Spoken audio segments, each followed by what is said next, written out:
دوستو سلام علیکم۔ اگر آپ کسی کام میں مشغول ہوں اور آپ کا ہاتھ بھی گندا ہو، ایسے میں اگر کوئی آپ کو کال آ جائے تو کیا آپ فوراً ہاتھ دھل کر یہ دیکھنے نہیں جاتے ہیں کہ کس کی کال ہے؟ تو پھر کیوں جب خدا ہمیں کال کرتا ہے تو اس کا جواب نہیں دیتے؟ ہاں، خدا بھی ہمیں کال کرتا ہے جب اذان ہو رہی ہو۔ خدا کہتا ہے آؤ اور مجھ سے باتیں کرو۔ عام طور سے جب ہمیں کوئی کال آتی ہے تو ہمیں نہیں پتا کہ کال کرنے والا کون ہے اور وہ ہم سے کیا چاہتا ہے، لیکن جب خدا کال کر رہا ہے تو ہمیں پتہ ہے کہ بلانے والا کون ہے اور وہ ہم سے کیا چاہتا ہے۔ مثال کے طور پہ اگر آپ کے والد آپ کو متعدد بار کال کریں اور آپ ایک بار بھی ان کی کال کا جواب نہ دیں، اور بعد میں جب وہ آپ سے ملے تو کیا آپ سے نہیں کہیں گے کہ میں نے اتنی دفعہ تمہیں کال لگائی لیکن تم نے ایک بار بھی نہیں اٹھائی؟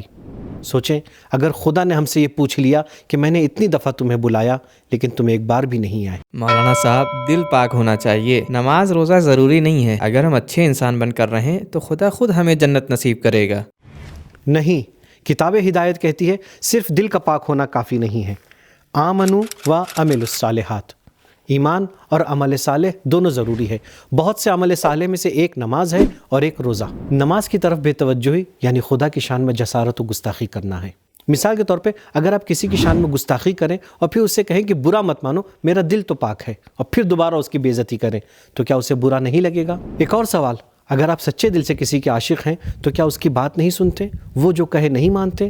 تو پھر خدا سے یہ ہماری کیسی محبت ہے؟ دوستوں، یہ تھا کتاب ہدایت کا پہلا ایپیسوڈ۔